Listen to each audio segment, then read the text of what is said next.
Welcome, everyone.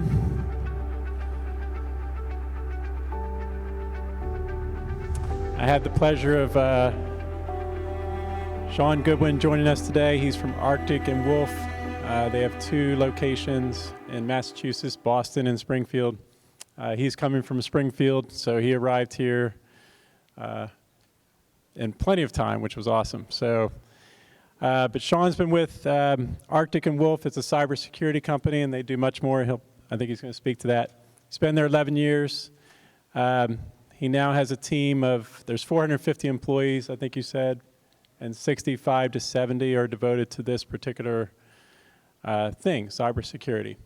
And as you know, I don't have to say much. I feel like we're under siege in the past couple weeks with all the cyber events we've had. So this event today was planned well in advance of that. And actually, I need to give Chris Mayo, he's somewhere in the audience here, Town IT Director, a ton of credit. He was able to write a grant that is helping the schools with bringing presenters like Sean in for us.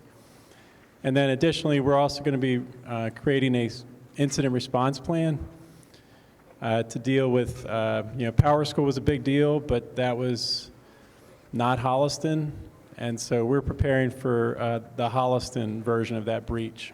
And that's what Sean's company is going to help us with. Hopefully by the end of March, we're going to have that plan in place. So with that said, I'm going to bring you Sean. So thank you, Sean. Awesome. Thank you. Good morning.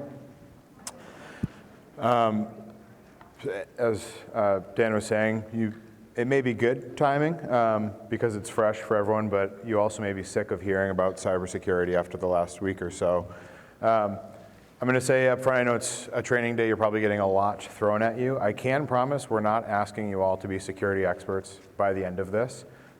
It's not your job, you've got plenty to deal with.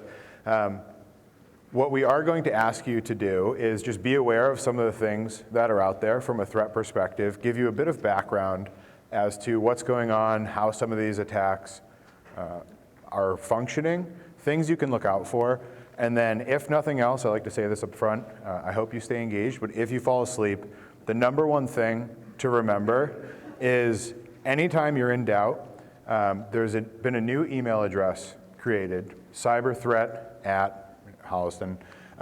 Send those emails in, whether it be a suspicious looking email, maybe you get a weird pop-up on your computer, maybe something just looks funny.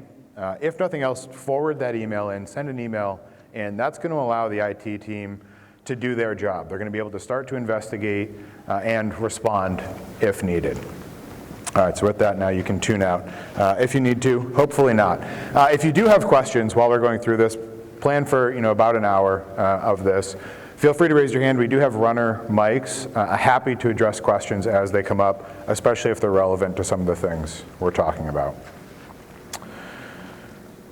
All right, so we have this. Again, questions, feel free to send those. You will have the slides after as well if there's anything that you want to go back and read a little bit more about.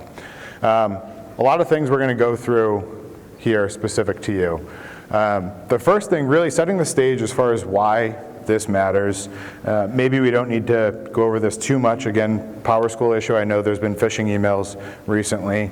Very much front of mind that cybersecurity continues to be an issue that we all unfortunately have to deal with. Some of the things that are interesting to note is that as great as the stereotype is of the lone hacker in a black hoodie sitting in their basement going after, that's not the reality of what we are up against. Now I will say, anyone watch Mr. Robot at all, the show? A couple hands. By far the most technically accurate portrayal of hacking that I've seen to date, but that's not what we're really up against most of the time. It has shifted really from being very focused and targeted attacks to becoming much easier to be an attacker. So more and more of these breaches and incidents that you're seeing are unfortunately just someone being at the wrong place at the wrong time. These attackers, and we'll talk a little bit about the breakdown there, but More often than not, they're just trying to go after as many people as they can, and then once they get someone on the hook, then they can start to focus in and figure out, well, who did we actually trick and what can we do with this? How can I turn this into money? With that being said, the biggest thing that we as defenders in the IT group can do is respond quickly. When we start to look at some of the data breaches we're seeing across the country, and this is not just education, but overall, does anyone want to guess how long it takes on average for an organization to figure out they've been breached?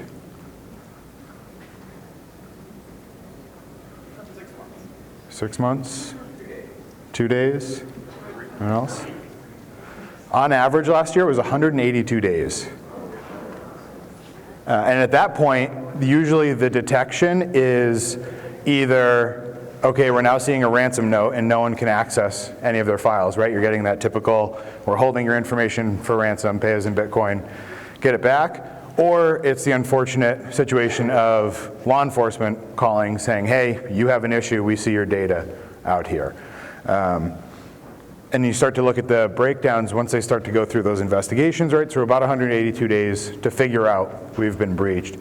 The attackers themselves are moving from that initial entry point within minutes, right? So they have 180 days to go through and really figure out not only what data do I have access to that could be valuable, personal information. Can we start to open up fraudulent lines of credit, fake identities?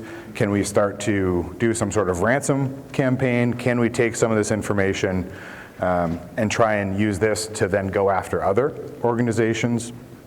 Right, they have a lot of time to figure out what's going on, which really makes it important that the IT group can respond as quickly as possible. Right, once the attackers are in, they're moving very quickly, and the faster we know about these things, the faster we can actually start to respond.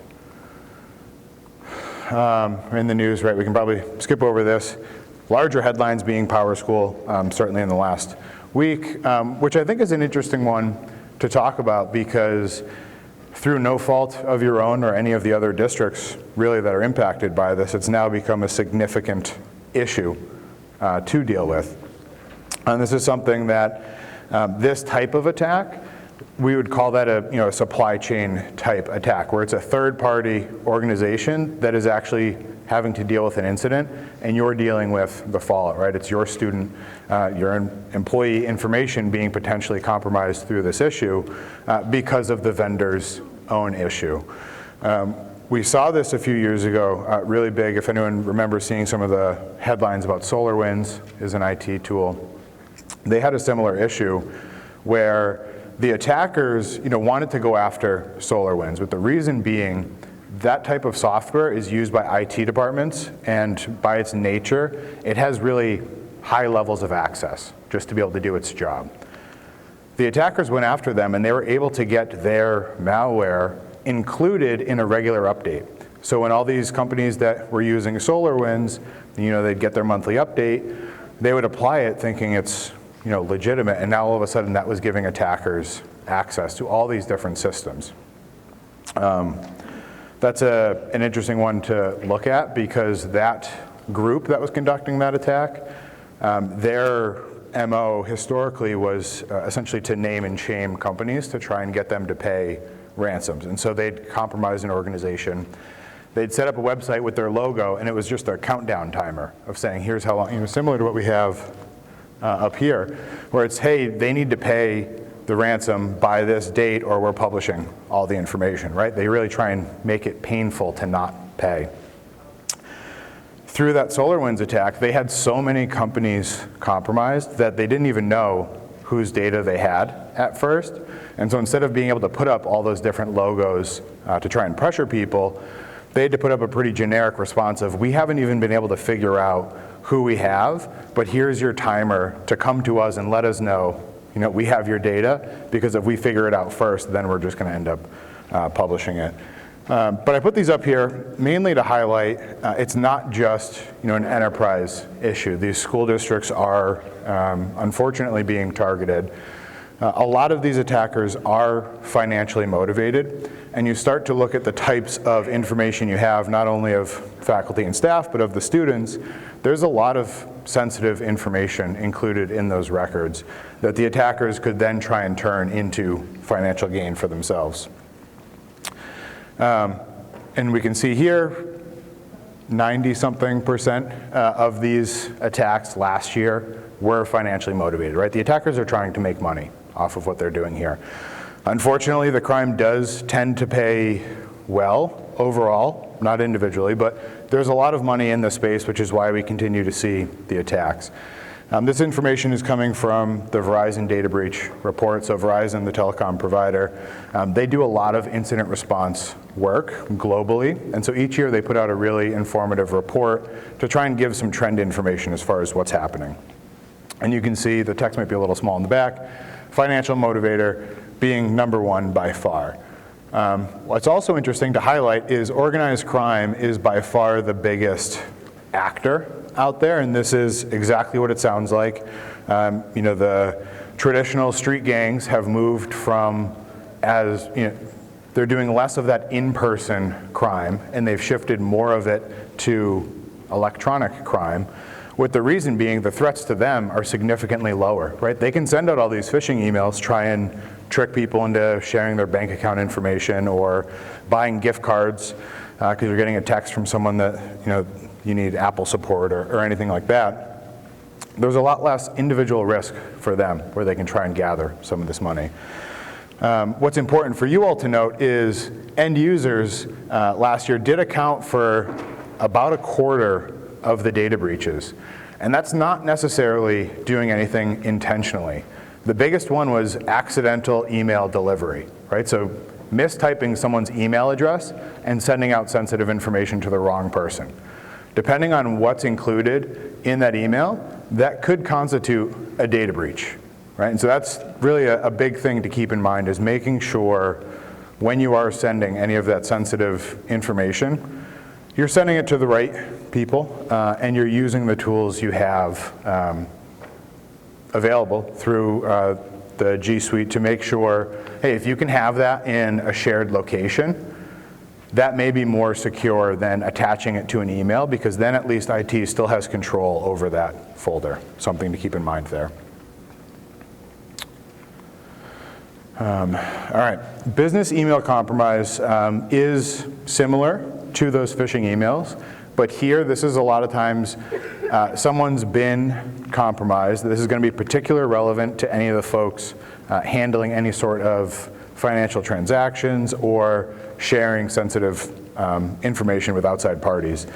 But the real historical example is, you know, payroll change requests, vendor payment requests, right? You get that email saying, hey, we changed bank accounts. I need you to, you know, redirect our next payment to this account instead. Making sure you have a process in place to actually verify that is a legitimate request is important. And hopefully that process isn't just replying to that email saying, oh, I didn't know you changed banks, and you know, they continue on from there. But picking up the phone and calling, you know, is really great, especially if you weren't expecting this kind of change. Making sure you can authenticate the person that's making that change. Much easier if it's an internal person potentially being impersonated, but certainly making sure it's looking out for any of those vendor changes as well. Anytime there's incidents like the PowerSchool issue that's going on, attackers do view that as an opportunity to try and impersonate other trusted parties. So the idea of someone trying to impersonate you know, law enforcement or any other you know, position of authority trying to get information about what was compromised is something to keep in mind. You know, they may be using that. And a lot of times what they're trying to do is either redirect payments, they're trying to get some money directly, or potentially trying to lead you somewhere to get a piece of malware. Malware we are going to touch on, right, kind of the computer virus perspective in a little bit, but it is worth noting, I think many of you have switched over to Chromebooks, which is excellent. it's much harder to get malware on a Chromebook than any of the Windows devices. So not that you never have to worry about it, but you can sleep a little bit easier that if you are one of those Chromebook users, you certainly are at an advantage from that perspective. All right, and general guidance, and this is going to apply not only to your work emails here, but also personally. Anytime you're getting requests like that, especially on the personal side, think about your bank being impersonated looking for you to verify information. They're not going to ask for that over email. Without even knowing any of the banks you use, I promise they're not going to ask you to send over any of your personally identifiable information over email, right? Look out for those things. Anytime they're changing or looking to re-verify account information, just be suspicious about it, and this provides you a little bit of information about what you can do if you think you're getting one of those emails, especially personally. If you're getting one of them here, go ahead and forward that to that cyber threat email address. All right, so social engineering. Anyone know social engineering? Familiar with that? A couple hands. So this is the idea, right? Historically, we think of these computer hackers, and they're sitting at their computer. You see a bunch of stuff flashing on the screen. They're trying to break in through the computers. That was true, and then a lot of the defensive security tools and controls in place got better. And so now where a lot of the effort is being redirected is the person sitting at the computer, all of you sitting there, right? They're trying to play off of emotional reactions instead of necessarily going directly at the computer. And the way they do that is a few different ways. Really what they're trying to do is honestly play off of the default human nature of being trusting and looking to really help people, right? If someone's coming to you looking for help, you're not going to necessarily think they're doing anything wrong initially. And so that's what a lot of social engineering tactics are trying to get you to do. And it's not just emails. This will be obviously emails, but then phone calls, text messages coming through, and physical security. A lot of that can not necessarily look like the attacker in the black hat trying to come in at night, but think about what your reaction would be if you're walking in and someone's carrying a bunch of boxes in their hands and they look like they're struggling with it. Default behavior might be to just hold the door for them or ask them if they need help, and that's what they're trying to play off of there. And unfortunately, pretty successful, and we'll talk about that in a minute. From an email perspective, some of the things to look out for is when you get an email, you're going to see that display name first. Anyone can make that say anything they want, right? So just make sure if you get a message that maybe is seeming to come from a position of authority, or it's trying to have some sort of really time crunch, hey, this needs to be done in the next hour sort of thing, be a little bit suspicious about it. And you can check, one of the things to look for is, does this email address make sense, right? You can have the display name say anything. Can we figure out, okay, well this really isn't, this is looking to come from Wolf, but that's not our email address. That's an indication something might be going on. Another one, we look at this hyperlink here. Again, this website, is not something I've seen before. This is an example of one of those emails to forward over to that cyber threat address and say, hey, you know what? I don't know what this is. Maybe it is a legitimate survey and they're using a third party to conduct it. Fine, but go ahead, send that into cyber threat and let them verify that everything here is secure and to be trusted. Some of the things, the hyperlinks, you can type them in. That can sometimes be a pain, right? But just at least do the hover and figure out, is this taking me where I think it's going to be taking me? And the other thing to note is, yes, sometimes legitimate emails do get flagged as junk or spam, but more often than not, it's there for a reason. So at least trust that a certain extent, right? If an email is ending up in that junk folder or that spam folder, there's something that Google saw in there saying, hey, I don't know if this is legitimate, right? So give that an extra second before necessarily interacting with any of the content there. And again, making sure reporting this issue is going to be the #1 thing you can do. I'm going to keep saying that probably a few more times. When in doubt, report it to cyber threat. So ransomware. So we talked a little bit about this, and this has changed over the last few years, so I think it's important to kind of give you an update of where the ransomware space is. Anyone familiar with what ransomware is, what they're doing? A lot of people, okay. So historically, this was, you'd click on something, you'd get a virus on your computer, and you'd get a ransom note. A lot of times it'd be something like $300, and you get your files back. For a user, you could have all your family photos, maybe your personal finance information, right? That can be frustrating to say the least, if not a real issue to deal with. But what the attackers started to learn is that may work against the individual person, but they're not going to get rich $300 at a time. How can we start to make the ransom demands much higher? And so what they started doing is going after organizations where they can cause pain for a lot more people, and all of a sudden the ransom prices can be significantly raised. So what they try and do is, get in, like I said, those 182 days, try and find out where can we go that's going to have not only the most sensitive information, but by us locking this down, going to cause the largest disruption possible. And that's where they try and then say, okay, well, this is very painful for you. Now you're more likely to pay the ransom. And that had worked for a while. And then again, IT departments got better. They're keeping better and better backups. They're able to restore the information pretty quickly and get back up and running normally. So the attackers have had to find another way to turn that knob on the pain dial back up as high as possible. And a lot of times what they are doing now is taking the information. Some of them aren't even locking it down anymore, and they're just simply taking it. Some of them are locking it down and taking copies off.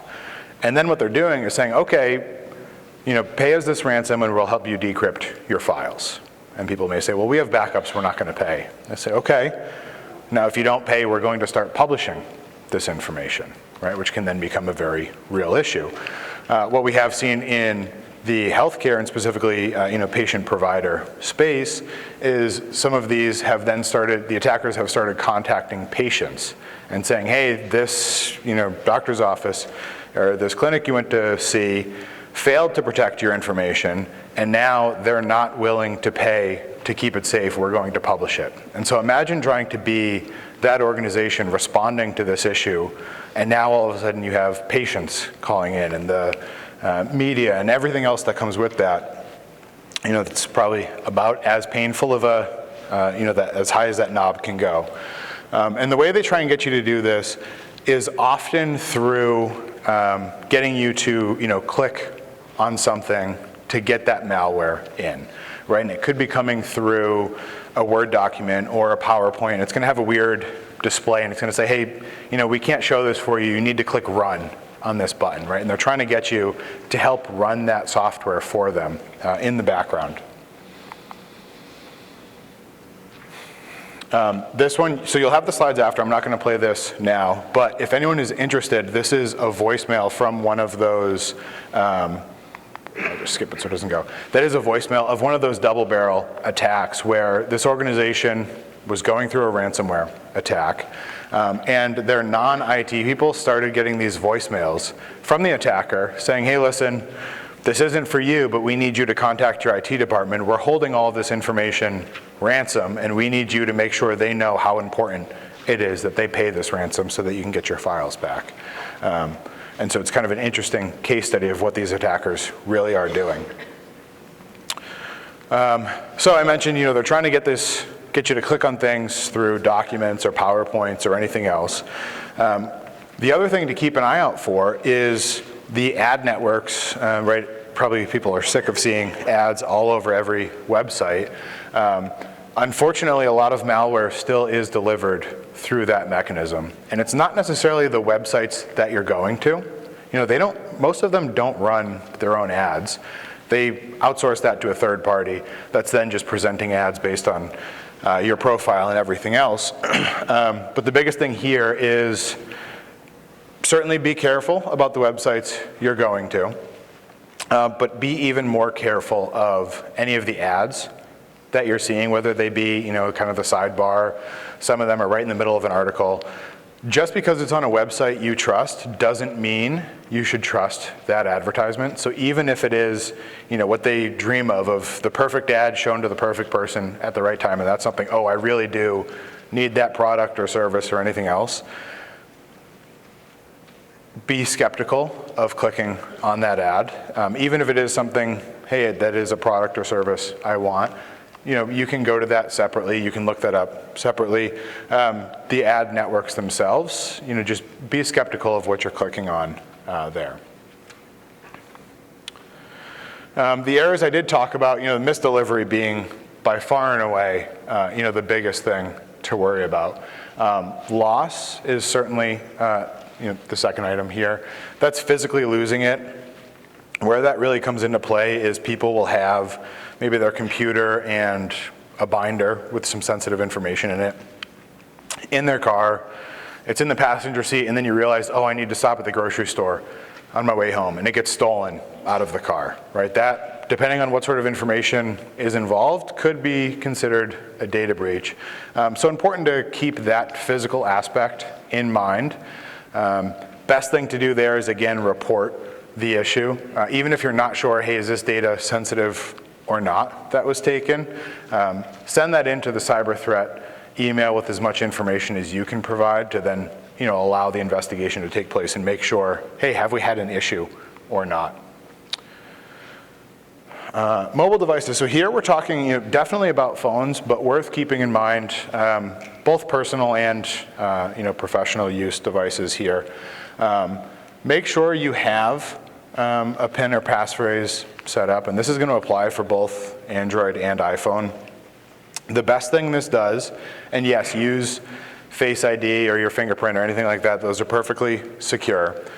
What's nice about this is once you have a password in place, all of the information on that device is encrypted. So even if your phone is lost or stolen, your, you know, run-of-the-mill attacker isn't going to be able to get to that. And that's going to apply both if you have, you know, work information on there, as well as any of your personal information. So definitely make sure you have a passphrase set up.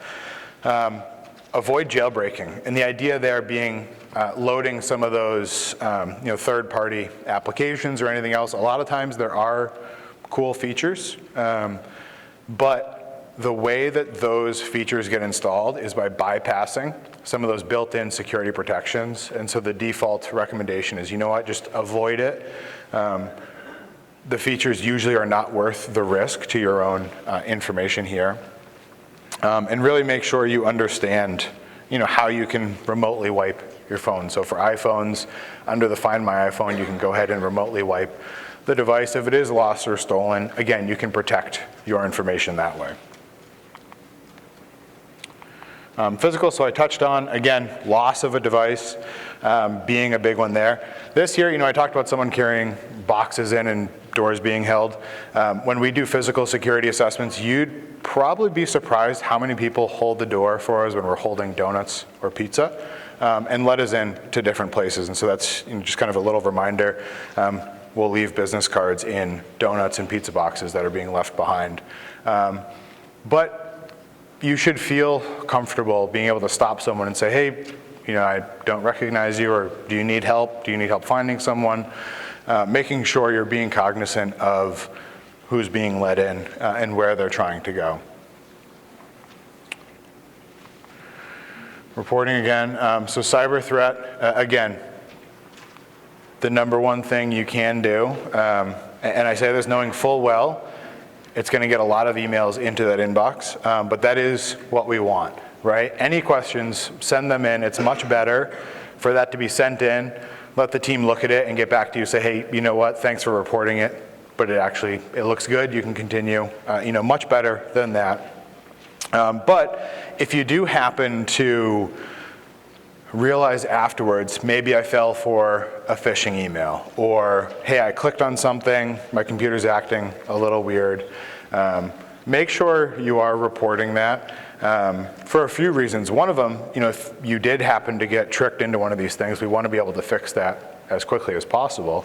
But then also, if you saw something and you just deleted it, you might not be the only person that received that email, and they may not have known that looks funny, right? So we don't want you just deleting emails that maybe look like they're phishing. We want you to send them in first so that we can make sure everyone that received that message is able to identify that as a malicious email and not interact with that. All right, so with that, certainly want to pause. We went through that. Does anyone have questions either directly about anything we touched on here or anything else relevant to security? We do have runner mics too, if anyone has a question.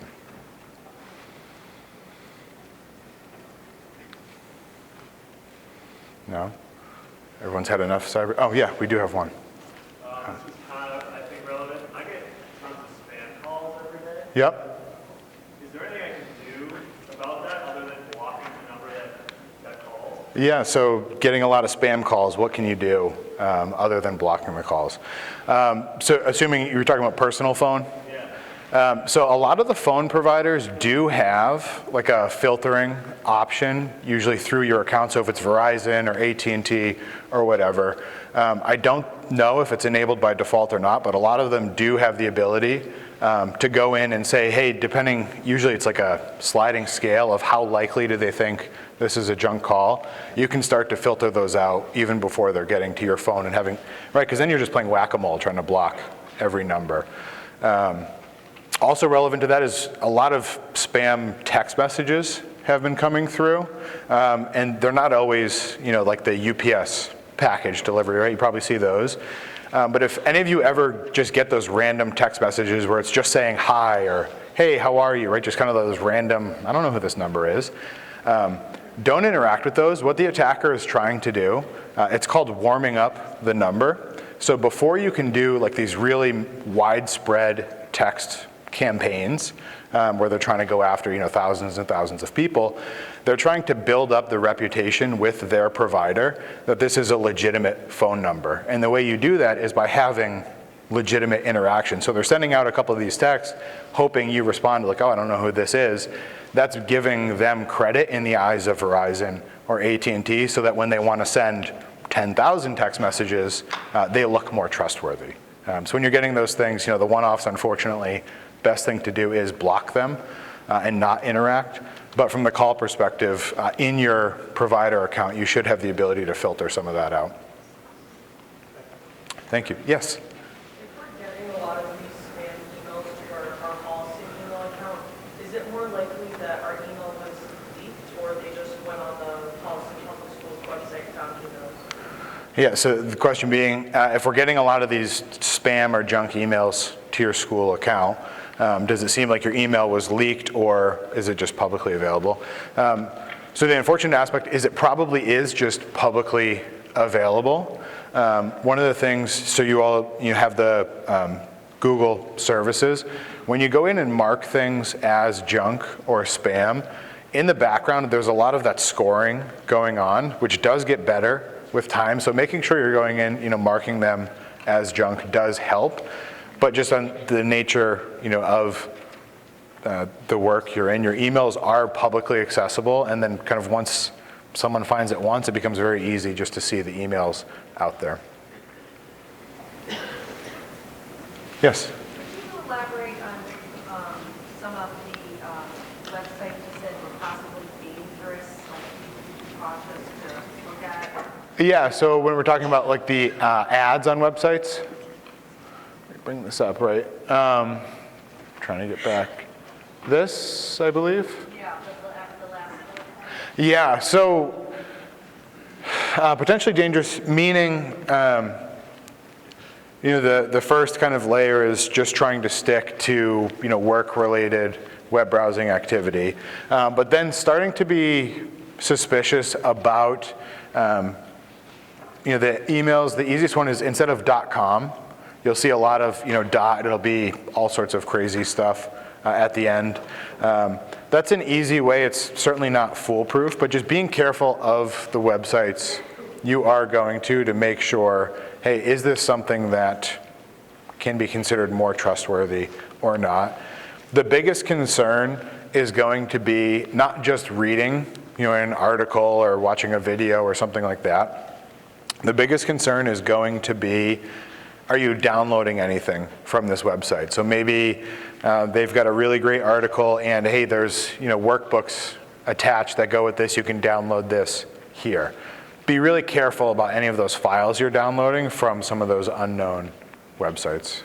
Do you have specifics, would you avoid, educational websites you might be looking at or something like that? Yeah, I don't have any specific don't go to this website. I'd be suspicious if all of a sudden it was, schoolresources.xyz, right? That .xyz is a real website, top-level domain, but that's the kind of thing, hey, that would be suspicious. Yeah, thank you. Any other questions? Yes? One of your slides had mentioned not to go to the App Store, Apple App Store. Yeah, sorry, so to clarify, one of the slides referenced app stores. So the Apple App Store and the Google Play Store should be the only place you're looking to download apps from. Don't try and pull any apps from any of those third-party websites. So sometimes, more so on Android than iPhone, you'll see hey, you can just download it from our website directly. Those are the ones you want to avoid. You want to stick to the App Store on your phone. Yeah, thank you. Any other questions? Sean, I have we were chatting about multi-factor. I know we get lots of questions about multi-factor and the ones that are best. And we were chatting about the Google Mail prompt and how that even has its own issues. So I don't know if you want to touch on multi-factor personally and professionally. Yeah. What are the best practices there? Yeah, certainly. So overall, anytime you've got an online account that has any sort of multi-factor authentication as an option, I encourage you to turn it on. Some are better than others, but when we're talking about especially your email, your online banking, things like that, definitely make sure those are turned on. From a school side, you can do the Gmail prompting. The things to think about when it comes to multi-factor authentication is sometimes we'll have it, our banking app. If you try and log in online, a lot of times the app on your phone that you're already logged into will pop up and say, do you want to authorize this online login? You can just click yes or no. Very convenient, but the thing to keep in mind is attackers sometimes will just try and keep submitting that request, and you're going to keep getting this pop-up of do you authorize, do you authorize, do you authorize. Unfortunately, a lot of people will just hit yes to make the notifications go away. So be cognizant of those things. But anytime you can turn on multi-factor, whether it be a push notification, an email, 6-digit code, some of them will do a text code or they'll call you with a code, definitely turn those on. Anywhere it's sensitive information, definitely your email, because if your email gets compromised, that's where all of your other password resets are going, right? So if someone can get into your email, they can now reset your banking password and everything else. So that's going to be really the biggest thing to protect.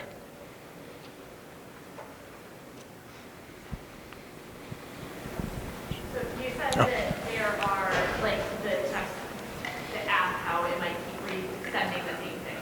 So if you're getting something like that, because I know that comes through an email as well. Yep. Do you have to worry about anything if you're not clicking anything, or how would you handle that if you're continually getting Yeah, those? so if you're getting a lot of these multi-factor authentication prompts, do you have to worry about anything? What should you do? So specifically if it's work related, that cyber threat email, let them know. In all honesty, probably pick up the phone, call Dan, hey, something's going on. Because in order for that prompt to get to you, someone already has your username and your password, and they're just trying to get that last piece of authentication, so definitely a concerning situation. If that's something like your personal banking, right, you probably contact the bank, let them know it seems like your online credentials were compromised, and they'll probably walk you through the process of getting that secured. What about ones like password reset type stuff? Yeah, you just get like the email coming in, hey, you've requested to reset your password. More often than not, it will probably say, if you didn't request this, feel free to disregard or ignore.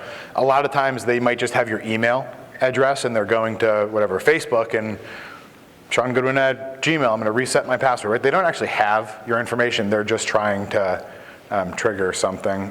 Those I'd worry less about. If you're getting the app that's pushing you to confirm a login attempt, that's going to be more concerning. Sure. Yes? After the PowerSchool data breach, how concerned, like, as an employee and as a parent in the district, should we be of stuff like that? And is there anything that we need to do after the fact? Yeah, so as a person potentially involved in the PowerSchool issue, how concerned should we be and what should we do? Yeah, so depending on the data fields, and I think it's varying by district based on what I've seen as far as what information was involved. I have seen potentially things like Social Security numbers being out there. So the few things out there, PowerSchool, I believe, will be providing the credit monitoring for anyone that has been involved in the data types that could lead to identity theft concerns. So I would look out for that once they confirm, who is involved in what. The other thing, just from a best practice perspective when it comes to any of the identity theft, you can go and freeze your credit reports for free now. And what that does is that prevents any new lines of credit being opened in your name. Now, admittedly, if you're going to get a new car or refinance a house, anything like that, there are added steps. You have to unfreeze it and everything like that. But what that allows you to do, both as a person and for minors, if you have children as well, is that can prevent some of that identity theft from happening. And that's a lot of times what they're trying to do with that information is, can we get enough identifying information to open up an account somewhere that we can either, just directly get money, or open up an account to go buy things that we can then quickly sell for cash. Does that answer your question? Yeah, I think so. Okay, perfect, thank you. Just to clarify, so I guess luckily in some ways, we never stored Social Security numbers for employees or students, so that, it was bad, no question, but that's the one field that nothing was in it in PowerSchool. But Sean's absolutely right. We're actually waiting on PowerSchool. I think today is going to release a report which was done by a third party as far as the investigation into that whole breach. So there'll be more communication coming for sure, but those are great strategies. Sure. Yes? And what data do they actually get in that breach? What personal information of ours do they have access to? Yep. First name, last name, address, phone number. It was bad. State ID, like in the MEPID number. Yeah, birth date, correct. So it was really all but the social. So it was definitely bad. Sean, can you touch a little bit on AI? We talked a little bit about what the future looks like and the actors and how they're leveraging AI. Yeah, there's a lot to that. In general, really great technology. From an attacker perspective, what it's allowing them to do is create better looking phishing emails and websites quicker. Might sound surprising, but when you get those emails of there's a prince that has a bunch of money and just needs your help quickly, people laugh at, look, these words are all spelt wrong and the grammar's all messed up. That's intentional in those attacks, because the thought process there is, if you're paying enough attention to see the typos or the incorrect grammar, you're probably paying enough attention to not fall for the eventual request for money at the end of it. So that's one end of the phishing, is just they're looking for people that may not be paying attention. The other side, and where AI probably is going to play more of a role, is the email is going to look very good as far as formatting. The website, when you click on a link, is going to look like the website you think you're going to, and it allows them to present a much more credible looking scenario, with the idea that you would then either open up the attached files or provide your credentials. And the speed of that, right? So if they have, historically, they're having to manually make a website, right? But now something like this would allow them to create maybe a Holliston-specific PowerSchool breach page. Check here to see what type of your information was compromised, right? And they can do that across the thousands of districts that were impacted, as an example of how quickly they can scale things up to look much more tailored to you. Right, and we were having conversations, like Dr. Kuska and I were worried about, this could be like the next type of attack is, spoofing her voice and then calling you on your Zoom phone and asking you to do something. So just be wary of, that's where the AI seems to be going. So like David List, I know I saw him in here, Karen Manning right here. So it's always principals and superintendents that get spoofed. But just be aware that that could be the next thing, is them calling you and asking for something. And I always go back to, is this how that administrator typically does their work? Right. And that's the thing, that's the big red flag, is that how they normally behave? And so, anyway, just look out for that. Yeah, and always, the verify, right? If they're calling you or emailing you, right, and you're getting maybe the video or even just the voice that seems like the person, you should be able to say, hey, okay, I know this is really important. Let me just, I need to do one thing and call you right back. You can hang up and call them back on the number you expect them to be on, right? The attackers could make it look like they're calling from the number. You can spoof what shows up on the caller ID. But if you hang up and then call the number directly, that's going to go back to that person, and then you can verify, hey, did you just call me asking me to go buy gift cards for staff recognition tomorrow, right? And verify. Yep. Just to give a little background, so at the same time we had the PowerSchool breach, we had 2 of our staff were compromised, and that's where you saw the musical instrument email that came about. That actually went to students too. I had some interesting conversations with students, because I told them, please don't call that number. And they said, what if I do? What's going to happen to me? I said, okay, these are middle school kids, emailing me back. What are you going to do if I call that number? So of course it's middle school. But anyway, Sean's right, and correct me if I'm wrong, there's really not a huge issue like calling a phone number as far as being under attack. It's what you give away in that phone number. So those musical instrument ones, again, they want you to pay shipping, and they'll get that musical instrument to you. So that's their financial angle. But I just want to share some details about the staff members that were compromised. And I think you all saw this. We got an email from Aurora, Colorado. That's the first big red flag. It was called like staff assessment, or it always says something about salary. Always has Dr. Kuska's name, or Karen Manning, or David List.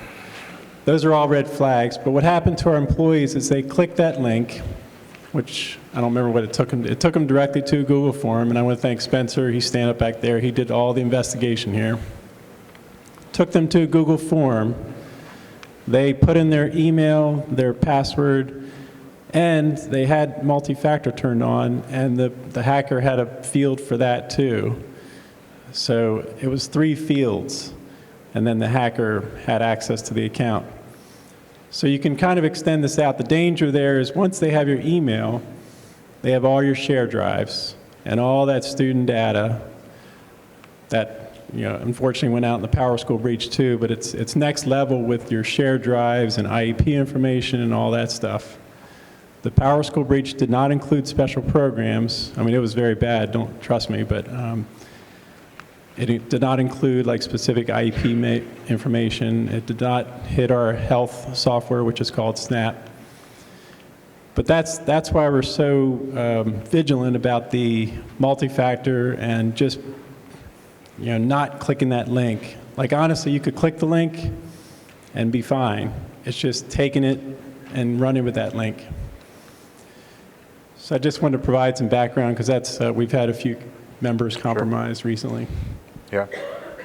Yeah, and the big thing there, right, with the reporting, even if you see something, oh, this is clearly junk, right, you can delete it. But a lot of times, people aren't intentionally falling for these phishing emails. Could be distracted in the middle of, okay, we're between classes, I'm clicking through here and kind of distracted, half paying attention. That's all it takes. And if no one reports it, right, it'd be much better you get 50 people reporting this email just in case one person, was distracted and didn't necessarily see, hey, this seems funny, and that allows IT to then be able to figure out, well, who else got this message? Can we make sure everyone does know not to interact with it? Any other questions? Here's your chance. Feel free to ask any personal questions too. There's tons of overlap, obviously, with our devices and everything. If not, I appreciate your attention this morning. Certainly feel free to reach out. I know you'll have the slides, so if you do, oh, we do have one? Hang on, we have a question.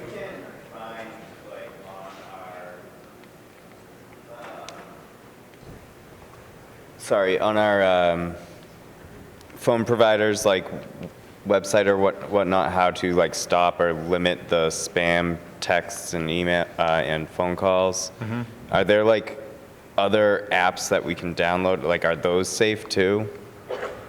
Apps on your phone to download to limit the spam calls? I can't speak to any of those. So the question, hey, if we can't find that in our call providers to filter out junk calls, are there third-party apps we can use to help? I'm not aware of any that would be good or bad. So I happen to be a Verizon customer, so I can only speak for sure to that. I have to imagine the other providers have something similar in there. I think it's called call filtering in that specific case. But I don't know about any other apps you would download that would help there.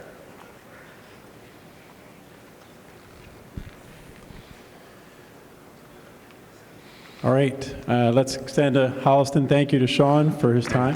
Thank you.